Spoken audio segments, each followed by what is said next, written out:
Mẹ cúp điện.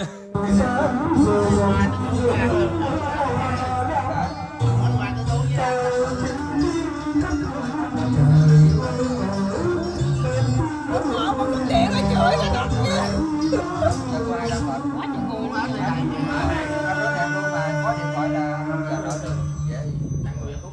Nghe hát mà thấy cười tươi dữ người ta. Hãy subscribe cho kênh Ghiền Mì Gõ để không bỏ lỡ những